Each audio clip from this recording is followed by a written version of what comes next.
Welcome to Chai After Dark, everyone. I'm Shabnam, and I'm here with my co-host, Sameem. Today, we're covering Season 5 of You, Episodes 3 through 6. What's up, Sameem? What's up, boo-boo? Boo-boo. That's what Maddie calls Joe. Oh, yeah, boo-boo. What's up, boo-boo? I know, right? Boo-boo. Ah, that's such a cute name for such an evil person. She didn't know, though, right? So how was she supposed to know? Yeah. Everybody falls for his charm, but you know what the funny thing about this is?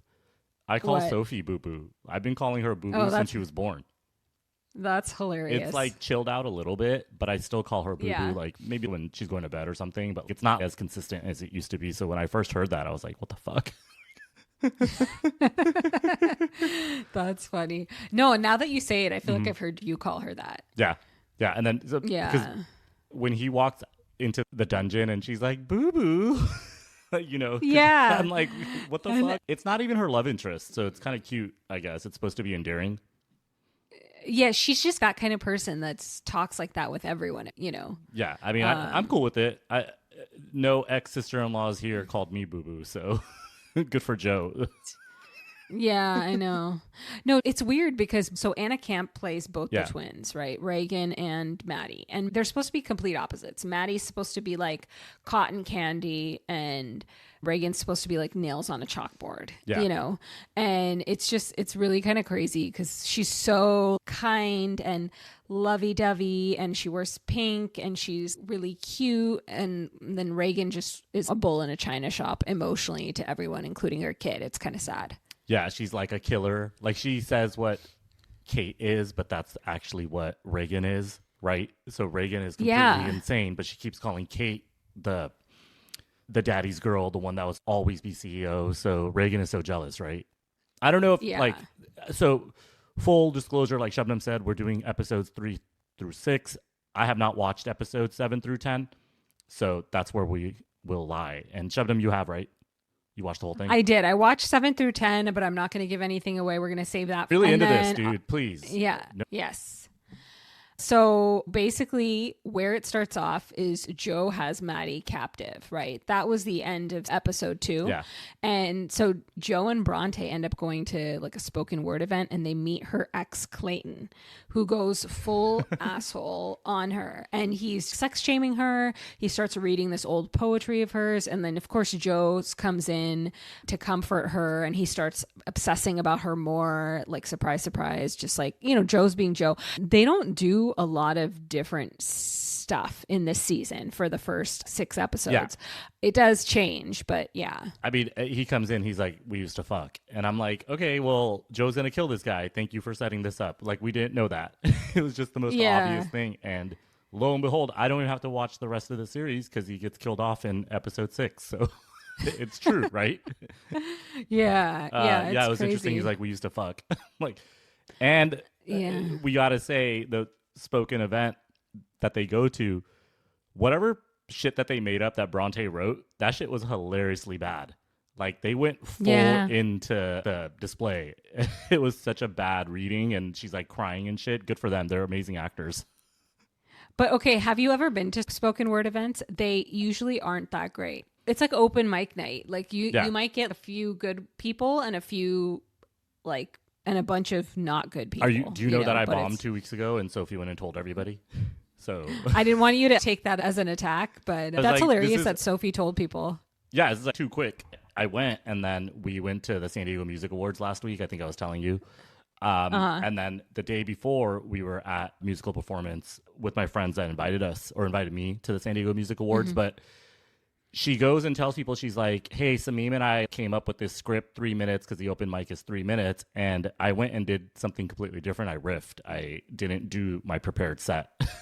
So that's why I bombed. Hilarious. But then, you know, it was 21 and over, so she didn't go with me. But then I told her what happened and she went and told everyone. And I'm like, you know, I'm trying to ease into it. I need to go tell everyone that I bombed. But yeah, it was fun. That's cool. So have you ever watched Kill Tony on Netflix? Yeah, of course. Yeah. It's interesting. It's funny because sometimes they'll ask people when they're done, they're like, did you like write that on the way over here? Or is that like your best minute? And I'm just like, damn, it's bad. That's pretty harsh. Like the one I did a couple weeks ago, it's actually American Comedy Club in Gaslamp here in San Diego. It's super famous. Joe Rogan's favorite comedy club.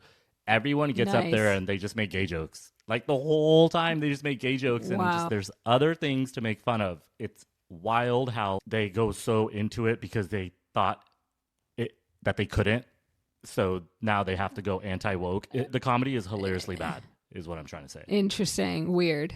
And yes, it's interesting and weird and bad. Yeah, for sure. That's kind of describes Joe Rogan, right?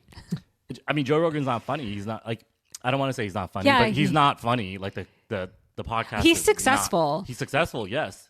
But he's not funny. I agree. Yeah. He's like rambling.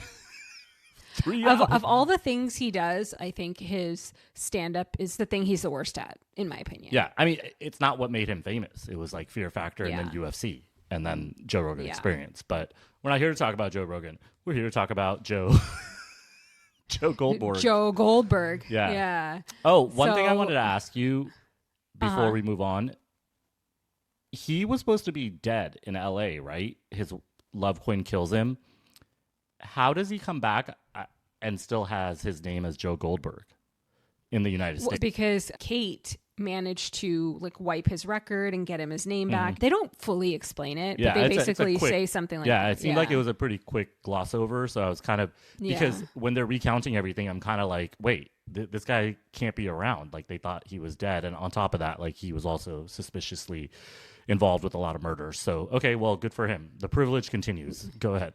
The privilege continues. So everybody thinks Maddie's missing, right? They don't know that Maddie's in the cage. So Reagan basically pretends to be Maddie and goes live on Instagram as Maddie, basically saying, hey, I'm Maddie. I'm giving up my board vote to Reagan so that Reagan can then go vote on behalf of both of them and vote Kate out. I was like, damn, that's a bitch ass move. And that has nothing to do with Joe and Maddie. She was doing that on her own, Reagan. Yeah. Right? Yeah. It's kind of wild. You're right. Because the characters in You are hilarious. It's so convenient that a serial killer just happens to be coming across people that he has to kill. He must be so happy that he gets like these opportunities. You know what? You know what they say? Like, just put that energy out there, just manifest it and it'll happen. So this is his version of that. Yeah. Some people manifest some weird things, right? Like, totally. But he's manifesting people he can murder. It's pretty wild. It's pretty wild. So then they realize, like, oh shit, what are we going to do? Because she's basically trying to get Kate out. And so this is kind of the start of when Kate and Joe start having this like discussion about how bad they want to be. Yeah. And he basically wants to go like full throttle serial killer. And she's like, let's try to be good sometimes. And it's like, you just killed like, Uncle Bob, Kate. Yeah, Last seriously. episode we discussed it, and that's what I said. At the end of episode 2, she's asking him basically to kill the people that she needs to kill. And she's not saying it that directly, but by her actions of allowing him to kill Uncle Bob, isn't that what she's saying? Yeah, and then I feel like she just doesn't want to kill her sisters because it's like a little too close for comfort. So it's weird she's trying to take like... I like how you're like, it's almost justified to kill your sister, but you know... Not all the way. That's her issue with it. And it's like she's trying to be so righteous, but it's just odd because it's like literally you just killed Bob. It's very weird. But that's what she says. She's like, gotta drive everything in moderation, right? Including serial killing, right? You can't be, it's too much. And I hate to do this, Shabnam. I hate to do this. You're going to get mad at me. But in Dexter, he kills way too many people. There's 8 seasons of it. He's killing 3 people a fucking episode by the end of it. So, like, how many people do you want to murder and throw into Biscayne Bay in Miami? Like, Joe, damn, his body count's 25 now, by the way, because it was 23 last week, right? Yeah. So Clayton and Reagan. Yeah, that's because he killed Reagan, right? Like, it's not Maddie. That's like the argument right now, right? So. Okay, yeah. So after this whole Reagan impersonating Maddie to get the vote, Joe decides that he needs to kill Reagan, even if Kate doesn't agree. So Joe decides to tell Maddie that she should kill Reagan and become her. And he like coaches her on becoming Reagan. And she's boot camp serial killer. He's like so quick with it. Like he knows exactly what to say to get someone to kill someone. It's kind of wild. Yeah, it is. And he's basically like, you can be as bad as Reagan, and he like manipulates her. I know. Like, what is this? It's campy. What's the worst thing that I could get you to do? Like, probably not murder. Like, what? How could that even like be a conversation? That's what I was thinking when this scene was going on. I'm like, in what world would I need to convince someone to murder their sibling? Right? Because they're also not that young, right? They're like 40, they're right? Just, yeah. Yeah. So I'm trying to think about that too. Like, I don't even know. An edible. That's probably the worst. And that wasn't even me. Yeah, like that's probably the worst thing. You know, when people get into desperate situations, they obviously do worse stuff. So it's hard. I was trying to get you to hit on that lesbian in 2015 at New Year's party. It wasn't even 2015. It was like 2013. Yeah. In Fremont. Oh yeah. But I was joking, but I also would have totally, judged you if you did. I'd be like, what the fuck? I was kidding. So getting people to murder people, it's such an extra step from being an actual murderer, because his deal is control, right? Yeah. Going back to the lesbian, I thought about it. I gave it. You went back to. I gave it a really good thought because it was funny, right? So I was like, okay, how do I do? But then I was like, I didn't know Fremont, California was known for lesbian hookups at New Year's parties. The way you flirt with a girl, I feel like is different than the way you flirt with a guy. And I was like, this is like uncharted waters. I don't know how to do this, so I just didn't do it. Okay. So I went on a first date last Wednesday, and then I saw her again on Saturday, and I probably should not have. On Saturday, she's like, "Are you sure you're not gay?" Wow. Whatever. Without the context, it sounds ridiculous, but the context is that I'm clean cut and well spoken and slim. I was like, "Are you serious?" Interesting. So yeah, we had a pretty bad breakup on our second date. I didn't tell you. I know I tell you a lot, but I was going to tell you now. Yeah. I don't even know what to say. Am I? Even no, if I you're am, not gay. I mean, I know you're not like, gay. let me be, lady. But it wouldn't make sense. Why would I be there? And I have a daughter. Yeah. I had 2 wives. Yeah, and you've had 2 wives. Yeah. There's another pretty famous podcaster that people say is gay. So maybe it's like a podcaster thing. Oh, okay. That's right. Huh. Hey, I'm cool with it. Like, whatever. Yeah. We can hang out. Yeah. So, people say what they say, but you do you, whatever floats your boat, Life's pretty good, man. But I was a little like perturbed, or whatever the word is. Perturbed. Yeah. You said it right, I think. Yeah. Because you're like, where did this come from? Well, it came from, yeah, I mean, like the vibe that I put out there, which is similar to Joe Goldberg's vibe, other than like he doesn't make a lot of jokes. Yeah. Okay. But you know what's funny? I have to say that in the span of 1 week, you I know what you're gonna say. I know.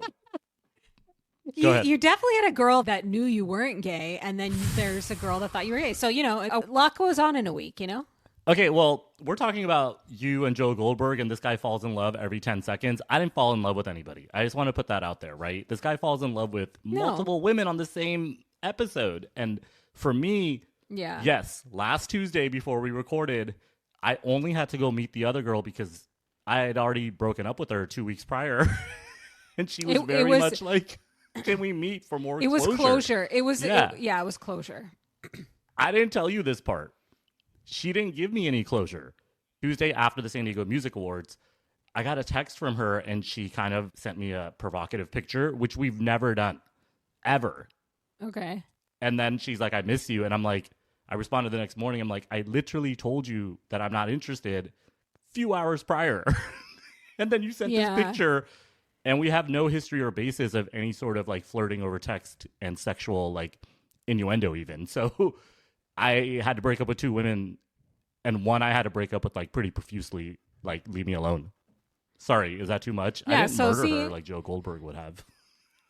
Yeah, see, it's a mixed bag out there, right? Like, some people have some perception, some people have another perception. You never know what you're going to get. Second one did not think I was gay, by the way. I think it was a perception. But she's like, maybe you're bi or something. But I was like, it doesn't work like that. If somebody's like well-dressed, it doesn't mean that they're, on a spectrum. Yeah. And even like, look, like, you don't think Joe's on some sort of spectrum? Maybe that's why he goes so heavy into women and love. Joe the character or Penn Badgley, like the aesthetic? Oh, I don't know anything about Penn. I think there's a certain aesthetic, and I think it's like SoCal-ish, like artsy person aesthetic. Mm-hmm. I mean, you and Penn Badgley are different. He's more like emo poetry guy. You're more like, shout out jokes randomly guy. No, emo. Yeah, shout out jokes randomly guy. There's this vibe that it's like a little like metro artsy, funny, that maybe people want to say that kind of man isn't like hyper masculine or like hyper machismo, so they don't get it. No, you she know? did say, like, she was like, "You are an amazing catch," and I'm like, "You haven't caught shit." So yeah. Like, I don't like know. it's yeah. Thank you. Are you validating me right now? This is really nice.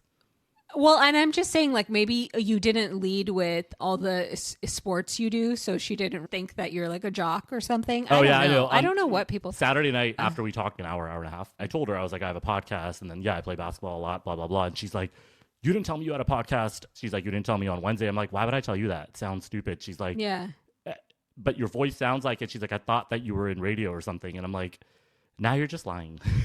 There's no way you thought that. You thought that this random guy was in radio. That's funny. Anyways, I don't need to go find my Mixie panic.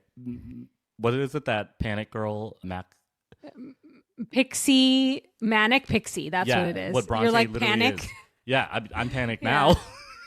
Yeah, that's funny. So after Maddie and Reagan, I guess, swap places. I got kind of confused, but one had to murder one, and then they acted like each other back to back, which was kind of wild. Yeah, and shout out to Anna Camp. This is like amazing acting. Yeah. But what's funny was Joe's like, he got Maddie on board. Then he goes to kill Reagan at her house. And it's this crazy scene where she's like, I don't know, some kind of jujitsu MMA fighter. She's like fighting him off. And then she has a bowling alley in her house and she throws a bowling ball at him. And she's cool. and then he grabs and then he grabs a bowling pin and hits her in the head with a bowling pin in the yard eventually. I was like, wow, okay, this is just like when he killed Peaches. He was like chasing her out of her mansion in season 1, and then he kills her in the yard. And then I think he kills another girl in the yard too. I can't remember. This motherfucker's killed too many people. But when she's doing all that jujitsu and stuff, like, she throws him in the pool, right? But then when she runs out, he's already behind her. Like, that was quick. It takes more than like a second to get out of a pool. So good fight scene. Especially with all your clothes on soaking wet. Oh, yeah. And then he had a ski mask that he had to pull off, right? Yeah. And then she's like, I knew it was you. So, hey, Reagan's pretty smart, though. She knew it was Joe this whole time. Yeah. She could tell that he was a bad seed, which it takes one to know one, right? So yeah. And then during all this, then Maddie said that basically the kid is hers, right? And then the reason that she was having the affair was because that was her man initially. Yeah. So it was her man initially. Reagan stole of course she Harrison did. from her Yep. just as like a control thing. And then Reagan didn't want to like ruin her body by getting pregnant, so she made Maddie carry the baby. And it's actually Maddie's actual. I mean, they have the same DNA, so I guess I don't know. It's like honestly, both their baby, I guess, and one carried the baby, but that is some hardcore, like, let me lean into like White Lotus and make these characters so ridiculous, like a wealthy person being like, no, I don't want any stretch marks. I'm going to make my sister, who looks exactly like me, by the way, but Reagan thinks she's hotter, which is strange. Like, you look exactly the same. I understand it's the same actress, but to have your sister carry a baby, like, that's some hardcore gaslighting / manipulation, toxic energy. Yeah. I think, like, the reason why they did it so over the top was to justify when Maddie does kill Reagan, the audience is like, Reagan should have died. Yeah, it's basically Maddie realizes how poorly she's been treated her whole life, and Joe manipulates her into having like a lot of rage in that moment. So he obviously hits Reagan over the head with the bowling pin and brings her back to the cage, and then Maddie has her insulin because she's like a type 1 diabetic, I think. And then she eventually just like stabs her and gives her the insulin. But when he found Maddie holding Reagan's quote dead body, on the video. I was like, whoa. Yeah, I was like, what if? What if it? I think you're thinking what I'm thinking, but like, I was like, what if it's Reagan who's pretending to be Maddie and she killed Maddie? I instantly thought that, but then Reagan has the wound from the bowling pin, so she wouldn't have been able to switch, even if she was able to, see the insulin coming. Also, if Reagan can kick Joe's ass, she probably could have kicked Maddie's ass as well. in that cage. Yeah, but I think she didn't see Maddie. She didn't see Maddie coming. Yeah, and then she was also out of it, right? She had just gotten knocked over the head. She was concussed. Yeah, concussed. But you're right. And then Joe sees them like cuddling, but she had already killed her. But then Joe on video is like, "Oh, she can't do it," right? But then he goes there, and then he realizes she's dead. Yeah, Reagan's dead. Yeah, Reagan's dead. Yeah, and so Maddie, like, she has all kinds of feelings about it, but then she's like, okay, I can become Reagan. And so she goes and she becomes Reagan, basically, and she is with Harrison and her daughter, but she has to treat them like shit, like Reagan would, and I think that ends up, like, wearing on her, which is kind of interesting. I mean, she starts, like, she has a glitch. She, like, keeps going back and forth. She's like, I can't do it. It's very much like Fight Club when Edward Norton and Brad Pitt become each other. It's very much like, you know what I'm talking about. There's always a movie where existentially the soul is outside the body, and at the end of the movie you realize it's been the same person the whole time, right? So this is what Maddie's turning into by killing her sister, and she's like, she's haunting me. I'm like, yeah, of course she's fucking haunting you. You have the same DNA, you have the same soul. And you just killed her. I know. It's crazy. And also I was thinking it's hard to act all the time. Right? Like, it was never going to happen. Joe was going to be like, oh, this is going to happen. Maddie only had to act like this for like a month. Yeah, so it was supposed to be for a month, and then they were going to say that like Reagan had gone abroad and she got into some boating accident and drowned.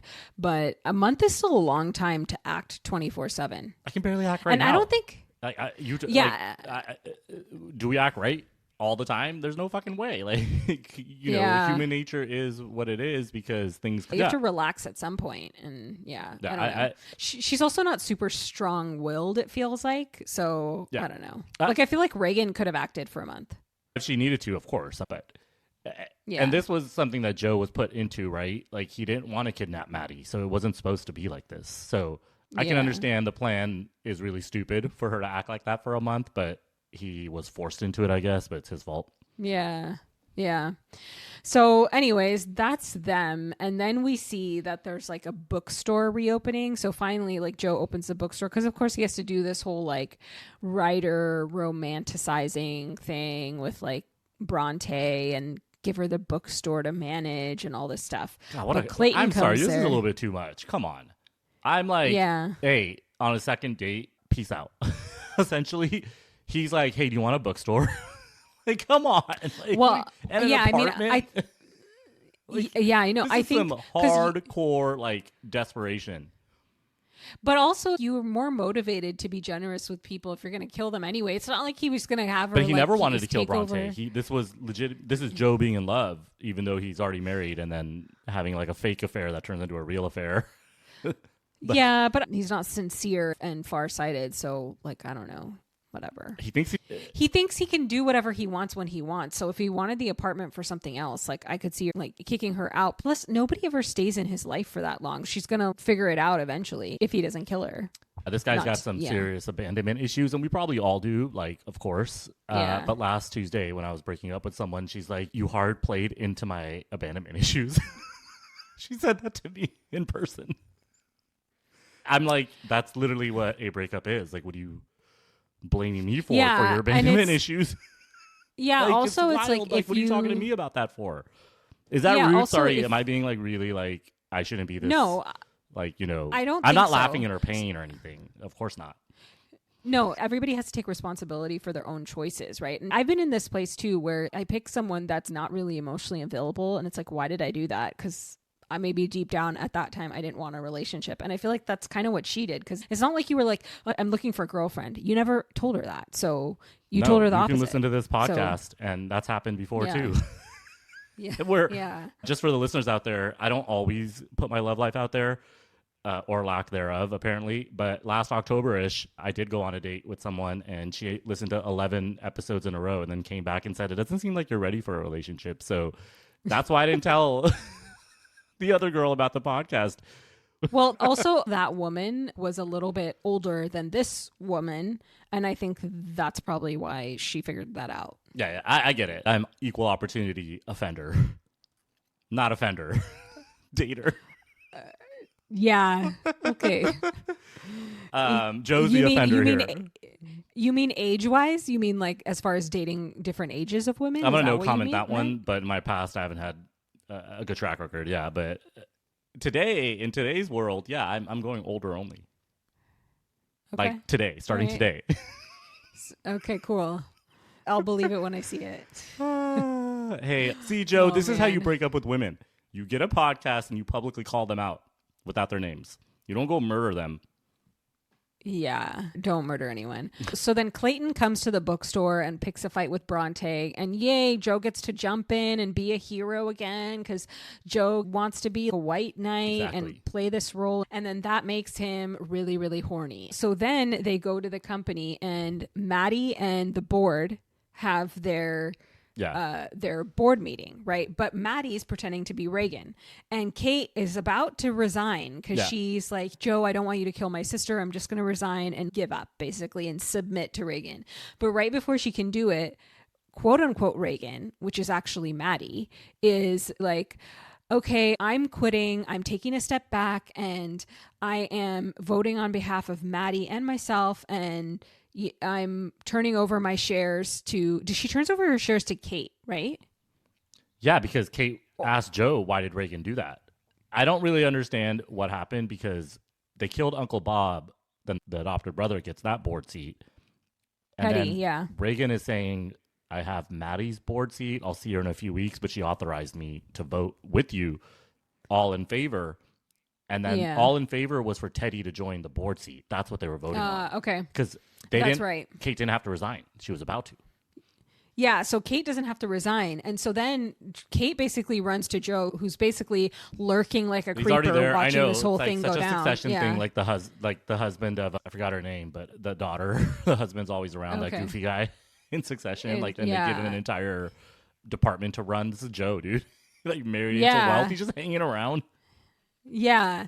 And so then like Kate's like, what did you do? Right. And she's like suspicious of him, and she's kind of annoyed because she knows he did something, but he won't really tell her what he did. He's like, it's taken care of. So he said we had a talk, and then she's like, really, you had a talk with Reagan? And Reagan just gave up all this and let Teddy come onto the board and all this shit. Come on. Yeah. And then he basically discerns from that. He's like, our marriage is over because she should be appreciating me instead of being suspicious of me. And it's like, okay, total nice insane guy. Like these nice guys that are like, I do all this shit for you, so then you should be like forever subservient and forgive me for any indiscretions. But it's kind of like it's like a passive aggressive manipulation and control. Well, he can't see it from her perspective that he's a murderer, and she's like, I am getting subsequently more and more scared of you, and you don't seem to realize it, Joe. So that's kind of where Kate's coming from. Yeah, and he's not being honest with her. He's doing these like controlling maneuvers that's going to change things in her life. Yeah, but I don't know who this guy is and where they built this persona off of, but this is every toxic male trait you can think of, including the charm and the ability to sleep with women and seduce them. All of this is toxic. It's not good. When a man is able to like knock your socks off, it might not be the best thing. Just keep in mind, ladies. It's like a trauma bond potentially. I may or may not be good at that too, right? But it's like, I'm not like, he's telling Bronte you're he, not like, loves deviously her and shit. doing like, it. I know. I'm like, dude, I'm just like hanging out. Yeah. I think a lot of people fall into these things because of happenstance or their own baggage or whatever it is. And he's doing that too, to an extent, but obviously he's a murderer and a major manipulator, psychopath, very dangerous, versus most people are just like emotionally damaged, you know? So then he's all horny and he's pissed at Kate. So what does he do? Obviously go to the bookstore, sleep with Bronte. It was instant. It was instant. The previous scenes, she's like, I don't want an affair. He's like, I can't do this. Like his inner dialogue was like, no, I can't do this. Of course not. And then he just goes and fucks her. And then he literally says, that sham of a marriage is over. This guy moves on. Yeah. And when he moves on in an instant completely. Well, this time he didn't have to murder anyone. He actually moved on. He didn't go. Usually he'll murder the woman first. And then he'll, so this time he like... That's his... Yeah. He's like, I'm going to divorce her. That's his version of breaking up. He's like, oh, well, she's gone. Is Joe not merciful? Is Joe not merciful? He's not going to murder Kate. Man. He's just going to leave her. And he's going to take the baby. Very nice. Very nice. Yeah. So that was his plan. But this is the first woman that he's with that isn't down and out, right? Like all these other women that he was with in previous seasons, they were kind of going through a lot of shit. Kate's kind of has some power, right? She's a badass bitch, right? Like that's the whole point. Like yeah, boss babe. Yeah. So basically she ends up investigating him because she's like, what the hell did he do with Reagan? And she figures out that he gave the apartment to Bronte and that he's sleeping with Bronte. She follows him that same night. He like gives her this apartment. I don't know what the timeline is. You know, it's like a soap opera. It doesn't really matter. But she's like outside the apartment because he got her a massage. He got Bronte a massage. And then she's like, oh, I forgot to tip you, and runs outside. Look, you've had massages, right? Yeah. If the masseuse leaves your house and you're like draped in massage clothing and oils, are you going to run outside your house to give her a $5 to $25 tip? No, you're not. You're going to be like, I'm cool. Joe already took care of this. And I think she only had underwear on, too, which I'm like, why are you running outside in your underwear? It is a very convenient scene. It's because Kate was standing behind like a phone booth or something, and she was staring at Bronte running out in her underwear. And then that's when Kate knew that Joe is not only a murderer, but he's also a philanderer. Yeah, but also, doesn't she have Venmo or Zelle or Cash App? No one does that. Why can't she use those? I'm always running out in my underwear if I need to. Like, hey, DoorDash driver, you forgot this $5 and the show. I mean, it's such a weird setup. This whole show like flipped within a 2-minute scene, right? He like goes and fucks Bronte, still a terrible name, and I'm glad it's fake. Yeah. You know? And then like Kate catches him, and then things escalate from there. Yeah, and then, she starts to figure out all these other things about Mary Ann's disappearance and love and how she was killed. And she basically starts putting, like, the pieces of the last 4 seasons together. And all this time, so she's cooking up a plan of trying to figure out what to do next. All this time, like I said, Maddie is struggling to maintain this farce as Reagan. She can't stand being mad at her kid and Harrison all the time. She's good, man. She's like, go fuck yourself to the kid in the kitchen, right? Yeah. In episode 4. I'm like, what? It's so sad. Yeah. I never saw actual Reagan yell at her kid like that, right? No, but the presumption is that she was the same at home as she is with everyone else. And so things are unraveling for Joe. And then Joe also finds a note from Bronte at Mooney's saying that she left town. This dude lost 2 chicks in the same day, too. Yeah, it took you a week. It took me in a day. No, it took me 4.5 days. Let's be real. Like I move on quick too, I guess. Hey, I'm not a player, everyone. I'm just fucking around, okay? And I'm not even fucking around. Pun intended, I guess. So everybody chill. Yeah. You're just. I have a lot of free time. Yeah. And people like hanging out with me. What can I do? Yeah, you dress well and you make jokes. So there you go. And I leave by 10 p.m. So good things don't happen after midnight, right? So that night, Joe's putting Henry to bed, and then Henry finds a knife in Kate and Joe's bed and gives it to Joe.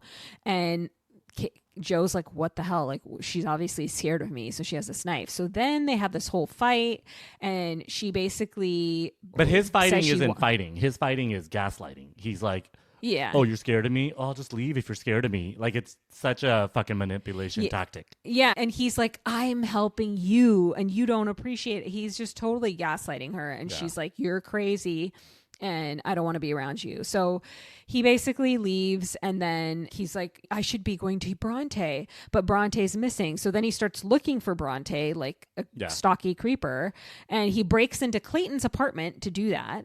And then Bronte calls him as he's in Clayton's apartment, and he's like trying to figure out if they're together or if Clayton kidnapped her. That's the first place he went, is to Clayton's apartment. I mean, smart, I get it, but it's like, how insecure, bro. He's got a lot of practice. Another dude's house. Like, she can't go anywhere else. It's kind of wild. Yeah. So then she calls him, and she's like, forget me. And she says she's out somewhere. Some like cafe. So obviously they hang up the phone, and then he calls right back and he asks them what establishment it is. And it's a diner in Atlantic Beach. So he decides to go to it the next day. And this was kind of stupid on Bronte's. There's a lot of things in here where I'm like, yeah, but it's kind of coming. But she was trying to get him there, but not get him there. I know we haven't touched on the whole Catfish situation yet, but yeah, I guess she's supposed to be confused and not thinking clearly, and that's why she calls him. Yeah, right? I guess. So then this is your favorite scene. So then Kate comes over. Kate's like, Reagan, what happened to Maddie? And she's like talking to her, and she feels like she can't fake it anymore. So she runs into the bathroom. She tries to pretend like her and Maddie are in there. She does both their voices. And eventually Kate's like, let me in. I want to talk to both of you. And she runs in, and basically Maddie confesses that Joe made her. Yeah, she tells her everything. It was like a wild scene, and it's sort of like hard to describe, and it was really weird because she's like switching back and forth between Maddie, Reagan. Yeah, it was great. It was great acting. Like I already brought up Brad Pitt and Edward Norton in Fight Club, but I'm trying to think. There's like another scene in a movie like really famous. Maybe it's Sixth Sense. No, it's not Sixth Sense because he's not playing. He's dead. They're playing both, and you don't know that it's one character at the end of the movie. It's one person, but it's been like two characters throughout the movie. So it was cool the way that they did it. I knew the twins were going to cause complications. I didn't think they were going to pick every complication you can think of. Yeah. And throw it into the first 5-6 episodes. Affairs with the incestual. She even says it. She's like, incestual affair with my husband. Yeah. And then they hate each other. And then one twin is crazy, ragey, and the other one is like just a goofball. It's just every complication twins could have. These two had it, and it culminates in this like scene where she's just like, she's actually being Reagan, and then she's actually being Maddie, and then of course Kate barges in. Yeah, Kate barges in, and then the whole thing falls apart. It was super cool. Speaking of an actor playing two people, apparently Michael B. Jordan does that in Sinners, and we're going to watch that soon. Mm-hmm. We are. Yeah, but apparently there's like a scene in the beginning where he hands a cigarette to his twin, but it's him handing the cigarette to himself as the other character. And apparently it was like a really expensive scene because they had to do a lot of CGI or whatever they do to make it work. Yeah. Also, Friends, we can't forget Ross and Russ. Oh, yeah. Can't forget that. Oh, God. Oh, man. No more Friends. Okay, let's stop. Yeah. Okay. Go ahead. Did you have something else? I was going to say like Phoebe and her twin. Oh, yeah. Phoebe and Ursula. Yeah. Hey, we need to stop this shit. This is getting a little bit too frenzy. So then he goes to Atlantic City the next day, and he Atlantic Beach. asks Atlantic Beach. Oh, sorry. Yeah. He goes to I don't know Atlantic if that's a real Beach, place, by the way. I've never heard of it, but it might be. I don't know. Yeah. I don't know either. I'm sure it's probably on I'm sure there's an East Coast Atlantic somewhere. Beach on the East Coast somewhere. Because there's a whole freaking Atlantic Ocean. So I'm sure they named some beach Atlantic Beach, right? But anyway, so he goes to Atlantic Beach to this diner, and he finds the guy who was there the night before who's high as fuck. Yeah. And he asks him about Bronte, and then the guy tells him where to find Bronte, and he goes to Bronte's apartment, and she tases him. And then he falls on the floor. As she should. She should have. Yeah, she should. Yeah. She should have left it at that. She should have left. But I don't know. This woman is a glutton for punishment, but it is what it is. And then this is when, so before they actually reveal, I guess, a twist in the middle of the series that this was all a catfish, then Dom and Phoenix and Clayton runs in first. Yeah, so first he wakes up and he's like, did you just tase me? And she's like, oh, I was scared. And then they go up and they like sleep together, right? Right? Because he was upstairs coming back down, and then Clayton comes into the door by himself, but that's because she calls the friend that's where Joe is, so they knew that. So she's the one that told him. Yeah. So then Clayton comes over, and Clayton's like getting upset with her, and this is what Joe sees. And so Joe basically runs and like defends her and punches Clayton. And of course, no, Clayton punched him first. Okay, Clayton punches him first, then he punches Clayton back, and then he can't just like punch Clayton. He has to fully move him ram up, Clayton's head, curb stomp him basically onto the fireplace. And kill him.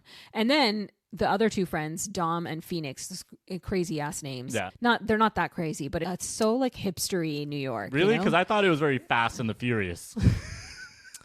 I mean, sure, maybe, like, but like really Dom.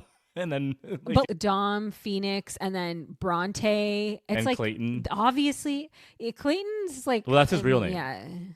Yeah, Bronte's not her real name. And Dom, it was like Dominique, I think she said. Yeah, but this is just so New York, you know? Yeah. It's so New York. We're into art, people. And then also, they all came together over a dead novelist. So apparently I guess I could see this, like Elvis and Marilyn Monroe. Your art becomes more valuable when you pass, right? And that's how they found each other. Well, it was because Dom and Phoenix come in and they're like on an Instagram live. Yeah. Okay, so now we start getting into today times like techie stuff, and so they're on this Instagram live. They show the whole thing. Joe's like bloody and frazzled because he just killed Clayton, and so obviously the cops come and take Bronte, and so then we find out the twist, which you're getting at, which is that Bronte was friends with all these people. They all knew Guinevere Beck, and they read her book, and she was like a mentor to Bronte, whose real name is Louise. And Louise made this Bronte identity to catfish Joe to try to find out if he was responsible for Beck's murder. But instead, she started falling in love with him. And now she's in the detective's office in New York trying to give her story about what she thinks of Joe. But she ends up telling them that Joe's innocent because Joe was rationally perceiving what was going on as Clayton hurting her, and so he was defending her. Yeah. But I feel like he went too far to kill him. Totally. I mean, I think that's you're the lawyer, but I understand you're not a defense lawyer or anything like that, but this seems like it would have been some sort of malicious, negligent, involuntary, like at least manslaughter or something. Exactly, yeah. Especially if you have the skills to do it and the person's already detained, you can't just kill them. Right? Like because Clayton you can't just kill them. Clayton you have was to choking him, and Joe grabbed his hand away, and Joe, like you said, was perceiving him as a threat. So I do think, like, what is he supposed to do? Because what if I don't want to just knock him out? Every time you knock someone out in a movie, that person gets up with a gun at the end of the movie, right? So I understand. No, like, you're right. You kind of have to completely dismember him, decapitate him. No. How do you take? I know what you're trying to say. Take somebody's will away. Yeah, destabilize you have to completely. How many words? Yeah, are we gonna go what's this word? I know. What's this word? Demember him. Deprogram him. Deprogram him. Destabilize him. Detachable penis. Yeah, let's leave it at that. Let's go. Detachable penis him. Yeah. So, but you're right. The force should be proportional, but these are the arguments that probably like his defense versus her defense would make. And obviously his defense would win because he's rich. So he's got all the privilege. And they don't lie in the story. So when Bronte gets taken in for questioning, Joe obviously gets arrested, but Kate's family lawyer is going to defend him. And so that's kind of where we're at. I think that's pretty much it. Did we miss anything?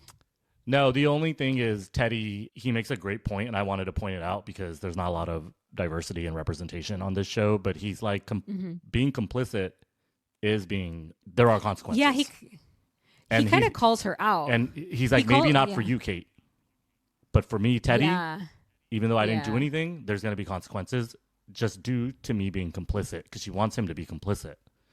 Yeah, because he's basically like, I'm not white and I'm not super rich, right? And I'm adopted. That's like his, the dad is gone, Uncle Bob's gone, like Reagan's gone. There's not a lot of people that are gonna have his back, right? So so there was that scene, and then the only thing is I wanted to read a couple Bronte quotes and show you how this bitch got Joe to fall in love. You want to hear these? You want to hear some manic pixiness?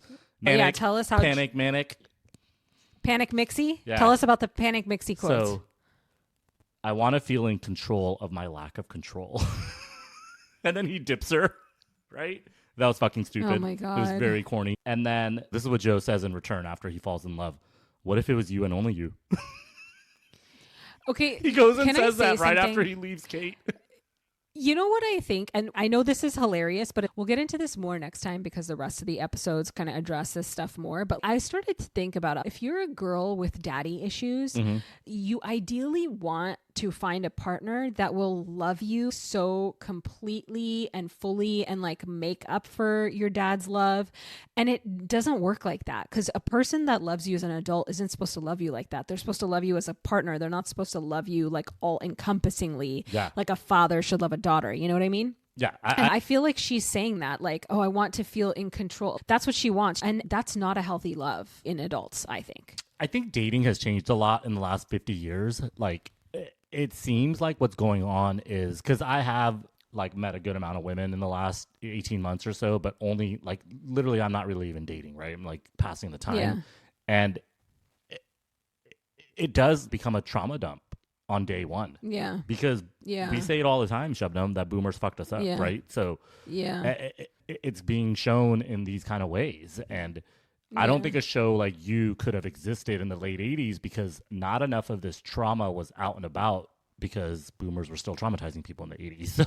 So it seems like now that with TikTok and the advent of like mental health awareness and being able to actually talk about shortcomings within your brain, that's how shows like this end up getting made because this kind of shit didn't exist. All this like lovey-dovey shit, daddy issues. Joe has mommy issues, by the way, and daddy issues. Yeah. Oh, 100%. Yeah. He has all the issues. He has all the issues. Yeah. So, but you're totally right. Like, and I'm not like piling on any girl that I've dated or hung out with, but one of the girls from last week, she did tell me she has severe daddy issues. And then we did spend like 3-4 hours like just talking about our mommy and daddy issues. So it wasn't a great idea. No, but when I was thinking about Bronte and watching the show and thinking about my own experiences, I'm like, why do women feel like this a lot and why do men do this a lot? And it's because of the issues we get from our parents. You want a love that overcomes and like erases that, and any love you have as an adult can't do that. You can't replace your parents' bullshit. You have to like figure that out yourself. No, that's like, I mean, come on, man. Like not to sound all jaded and shit. I mean, I already sound jaded sometimes, but like, look, we have to put up with a lot of shit to be with someone, right? Like it is that way. You have to put up with a lot of shit. You can call it compromise, you can call it other things, but it is just putting up with shit that we've had to deal with in the past, and then it manifests during a relationship, and then you have to just sort of deal with it. And you've made this point before where you're like, you have to just like live your fucking stable life, and you can't like get all like worked up and run around in circles with your partner. Yeah. I don't know, man. Yeah. Otherwise you end up like this shit. And then Joe says back to her on top of that, I think you're scared of what we can be together. What? Like 2 murderers? Like what does he think that she's going to do for him? Yeah. It's just so toxic. If you have to say to someone, I think you're scared, it's like either murderers or just that they're going to completely emotionally overwhelm you and you guys are going to get so enmeshed you're going to lose yourselves. That's also shitty. That's not great, even if murder's not involved, you know? No, totally. I mean, this is too much, right? I'm going to chill out on hang out with anybody for a few weeks probably. Take a week break. The last 5 days have been a little rough. Yeah, I'll go down the roster eventually. No, I'm just kidding. I'm not like that, everyone. Yeah. So tea time. So the actress that plays Bronte's name is Madeline Brewer, not to be confused with Maddie, the character. So Madeline Brewer, who plays Bronte, was on Orange is the New Black season 1. And I was like trying to rack my brain. I'm like, which one is she? She's Trisha Miller, the white girl with the cornrows who was addicted to Oxycontin. And then the shitty guard who's super corrupt got her addicted again after she was clean and she overdosed and died. Yeah. And she was really good friends with Nikki and Red, and Red was her mother, but she ended up going to the shoe and then dying of an overdose. I knew she looked familiar. I knew she's been in something else, and she was in that. She was in Orange is the New Black season 1 and everything, right? Like I remember, like she was the main character. Yeah, she was a recurring character. Yeah. She was definitely like one of the main ones in the first season. Yeah. So that was really interesting. I was like, I knew her from somewhere. That's pretty wild. But she looks totally different. Yeah, exactly. And she acts different too. This is a pretty wild transformation, like to turn into Zooey Deschanel. Yeah. Yeah, and she looks super different as a blonde than a redhead. Yeah.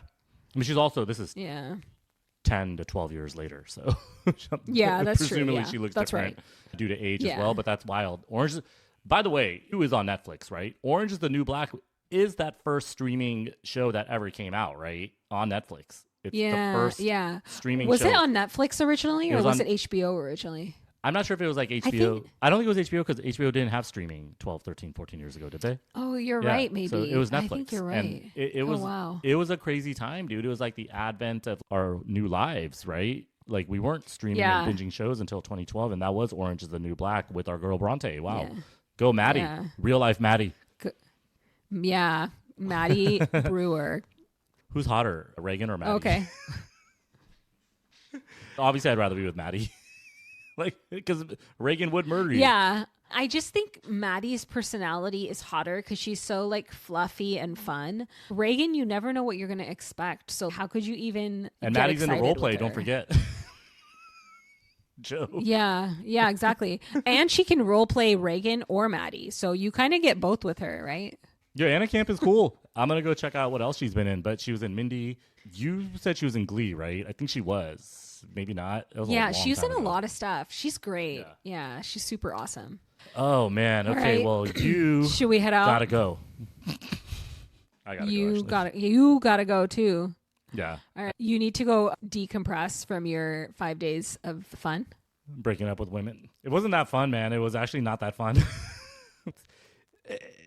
Joe needs to calm down, okay? Like, this is too much. How do you have this much, like, love, anger, control issues? You break up with your wife, you go fuck someone else the same day while you're plotting twin sisters murdering each other.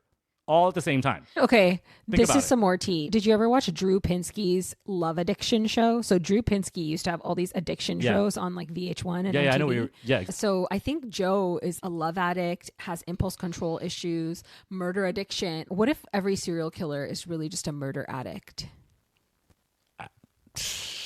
Let me think about that. Because Joe is control, right? And power. Yeah. Do some people just get off on the gore? I don't know, because first of all, the murder rate is, there's probably not enough serial murderers to like all get together like Mindhunter and come up with a theory. Some people might just like the action. I don't know. Like when you watch a movie and then a mob boss just kills somebody right there, and then they lick their lips. What if they're just into it? Like who you're knows? right. I guess. Like Yeah. like an addiction, and it's not mommy issues or daddy issues. Because Jeffrey Dahmer was mommy issues. Yeah. Dude, Right, okay, we're not a true crime moms podcast, out but there. we're pretty good at this. Yeah, moms out there, you Dude, could new like, generation moms are pretty good, I think, right? Yeah. I like to. You know, as an adult, it's like you think about your parents and you're like, wow, my parents were just two funky humans that were going through life. But as a kid, your parents can do so much damage to you, you know? That they It's can. kind of wild. That they can. And on that note, Yeah. Thanks, Shabnam. Everybody, we'll talk to you later. Please email us, chaiafterdark@chaiafterdark.com. And Shabnam, where can people find us? So tune in next week for the finale of this series, episodes 7 through 10, and find us at Chai After Dark everywhere. Give us a 5-star rating on all podcast platforms and write us a little review where you can. We'd love to hear what you think. That's right. Let's jingle out of here. I need to go find my 12th breakup of the year. Bye. I fucked that up. Bye. Bye. Bye. Bye. Bye. Bye. Bye.